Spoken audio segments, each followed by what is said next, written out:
大家好，我就是空调界里边最帅的男人，我叫空调水哥。马上我们去装一台空调，这台空调很复杂，拆下来5、6年了。这5、6年呢，估计氟利昂啥的都缺失了。等会儿看看咋回事哦。管子里边进灰了吧？没扎口子。进灰，我肯定进。挺脏的嘛。我给它多拍拍吧。海尔统帅，海尔现在有3个品牌啊。统帅呢主打的是低端市场。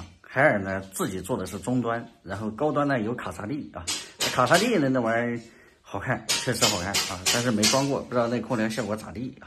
你装过卡萨帝吗？没有。你也没装过？没有啊。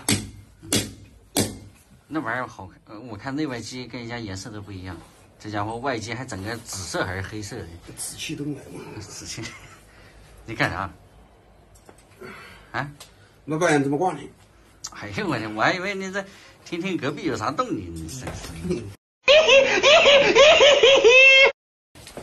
这好像不是原装挂板的。不原装的挂呀。挂老了吧？老。不得掉啊。出来抢它。这么一讲，这么有自信呢？这个啊，不过它里边有卡扣，卡扣的勾住了啊，就跟我们通用挂板是一样的。这也行，凑合用。这个设计的，它这个机位在侧面，如果是没有这个下面这个小横档啊，还真是不好过去的。有的时候就是这样，好干不好干的，那都得干呢。为了生活呀，为了家庭幸福美满呢。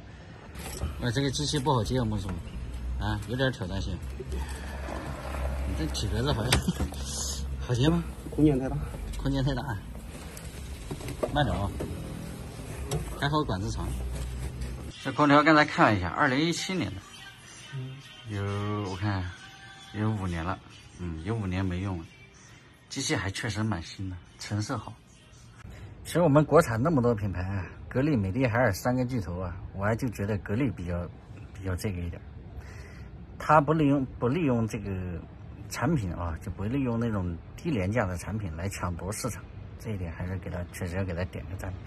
你看美的有小天鹅、华凌抢占低端市场啊，然后卡萨帝他们也有啊，这家伙海尔统帅也是抢占低端市场。但你看格力做了那么久，它就一个品牌，它没有利用这个，就像他自己讲的，没有那个利用便宜的价格啊，用料少一点来抢占这个低端的市场，这一点确实还是值得给他点赞的。人家依旧保持他自己的地位。格力的这种做法呢，对于我们国产空调来讲就比较公平啊，他只做他那一份奶酪啊，他并没有去抢别人的奶酪，他抢的都是日系空调的奶酪啊，这一点他也就相当于也就孤军奋战吧，也就他在和这个日系品牌在做抗争。你看，如果是格力，如果是想抢占这个低端市场的话，我觉得是非常的容易的啊，凭借他的口碑、他的知名度。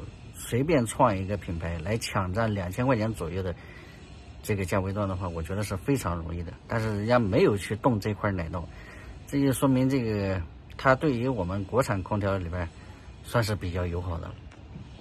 开机，今天温度高，20多度，打个制冷可以的。我们现在是在试效果，然后给你充氟利昂。哎呦我的妈！完犊子，这，哎。刚才跳故障码17啊，通讯故障。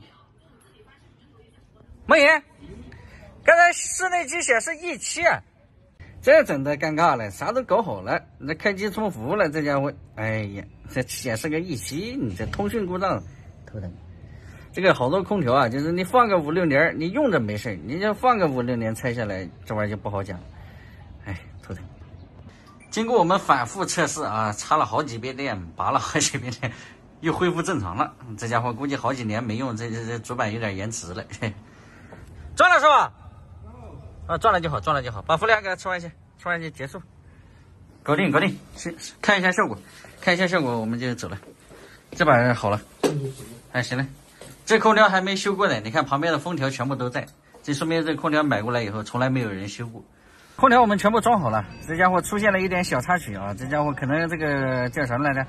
空调好几年拆下来没用了啊，这个多少呢？可能有点反应有点迟钝，跳了一个预期，然后反复插电好几次呢，它又好了，效果呢还是可以啊。然后顾客也是非常的满意就好。行吧，本期视频就到这里啊，喜欢的记得点个关注，我们下一期再见，拜拜。